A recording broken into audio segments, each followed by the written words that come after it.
দেখুন, সরকারের খামখেয়ালিপনা আমাদের খুব বিব্রত করেছে। আমরা সঠিকভাবে ব্যবসাটা করতে পারছি না।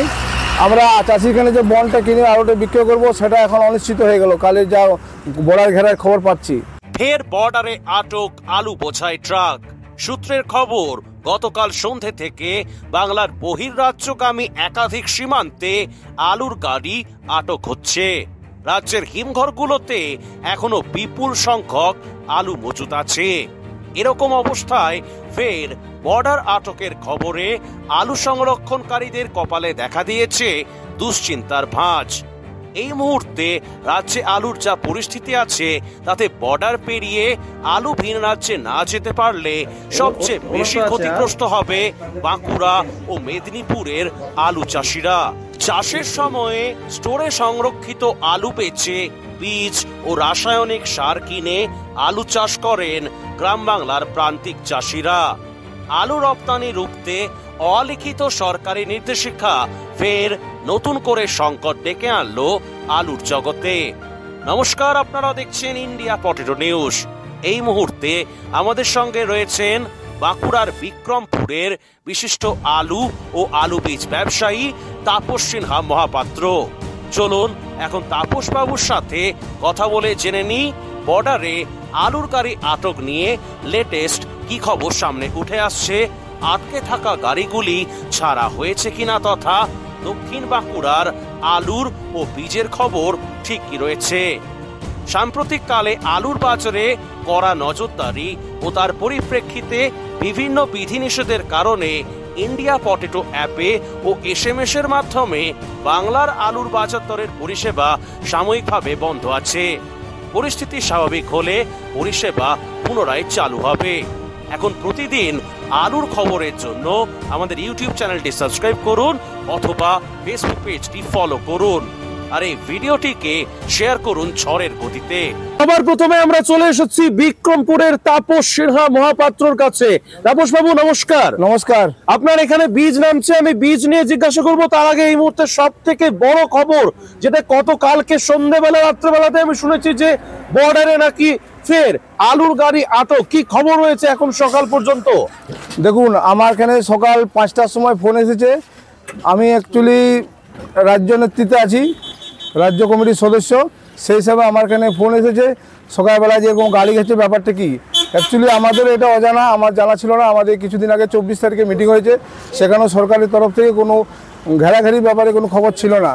তো কালকের থেকে হঠাৎ শুরু হয়ে গেছে, কারো কিছু অজানা। অনেক গাড়ি ফোন করেছে, রাতেরবেলা 3টের সময় একটা গাড়ি ফোন করেছে যে গাড়ি এরকম বেঙ্গলের মধ্যে যাবে, ঝাড়খণ্ড যাবে না, সেখানেও গাড়ি ঘেরছে।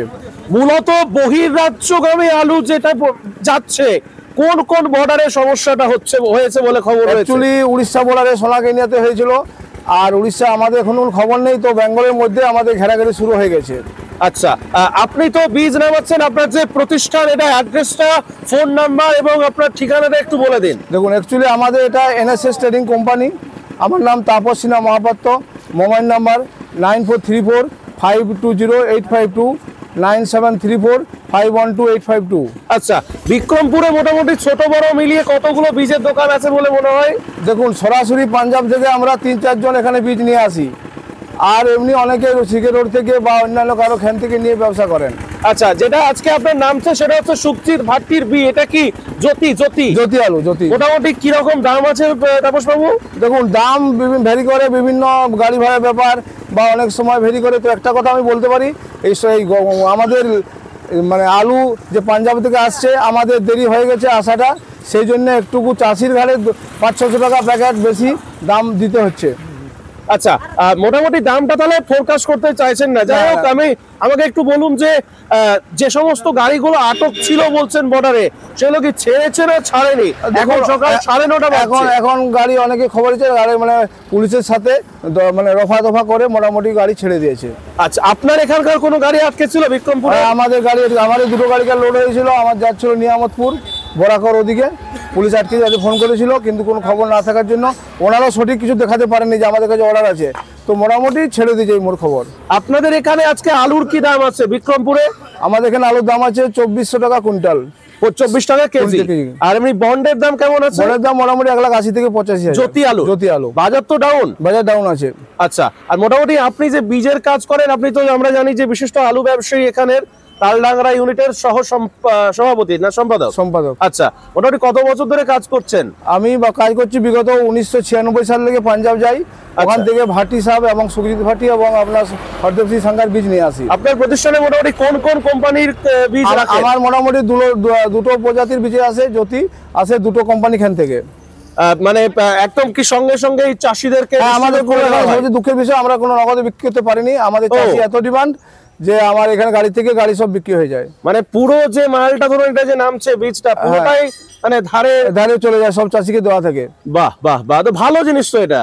মানে হয়তো মানে টাকাটা হয়তো জাম হয়ে থাকে, কিন্তু কিন্তু আমাদের চাষি খুব রেজাল্ট খুব ভালো থাকে। সাঙ্গা ভাটির অন্যান্য বীজের থেকে প্রোডাকশন বেশি হয়। আচ্ছা, উৎপাদনটা বেশি হয়, সেই জন্য এরা সবাই পছন্দ এটাই করে। তাপস বাবু, বিষয়টা হচ্ছে যে দেখুন, আলু তো কম আছে বাংলাতে নাকি না? পর্যাপ্ত আছে, পর্যাপ্ত পরিমাণ আলু রয়েছে। তো এই পরিস্থিতিতে এরকম ভাবে যদি ধরুন বর্ডারের সমস্যা হয়, এতে তো আলটিমেটলি আলুটা জাম হয়ে যাবে মনে হয়। দেখুন, সরকারের খামখেয়ালিপনা আমাদের খুব বিব্রত করেছে। আমরা সঠিকভাবে ব্যবসাটা করতে পারছি না। আমরা চাষিখানে যে বন্ডটা কিনে আলুটা বিক্রি করবো, সেটা এখন অনিশ্চিত হয়ে গেল, কালে যা বর্ডার ঘেরার খবর পাচ্ছি। এবং আলুর দাম নিয়ে দর্শকদের উদ্দেশ্যে কি বার্তা দেবেন? দেখুন, আলুর দামটা যেটা আছে মোটামুটি বিগত এরকম কোনো বছরে হয়নি।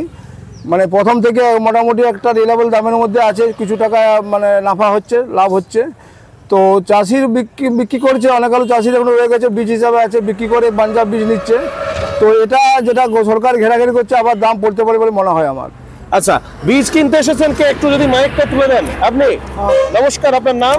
ফকির সিংহ মহাপাত্র। আচ্ছা, কোথা থেকে এসেছেন? মল্লাইচা থেকে। কত প্যাকেট বীজ নিলেন তাপস বাবুর কাছে? 5টা। ভাটির বি? হ্যাঁ। আচ্ছা, মোটামুটি কতটা পরিমাণ জমি চাষ করছেন এবছর? বিঘা 3 বিঘাতে 5টা বীজে কি হবে? আরো আছে ঘরের বীজ। আর কোন কোম্পানির তুলেছেন? এই আমার ঘরের বীজ আছে, মানে লোকাল বীজ? আমার 8 বছরের বীজ। মানে ঘরের বীজ। কেন পাঞ্জাব বীজেই তো চাষটা করলে ভালো হয়? হ্যাঁ, ওইগুলা করছি। ফলনের জন্য না খরচার জন্য? খরচার জন্য। বীজের মানে পাঞ্জাব বীজের যে দামটা, তার তুলনায় যেটা আপনার ঘরে স্থগিত রয়েছে, খরচাটা কিছুটা বাঁচানোর চেষ্টা করছেন।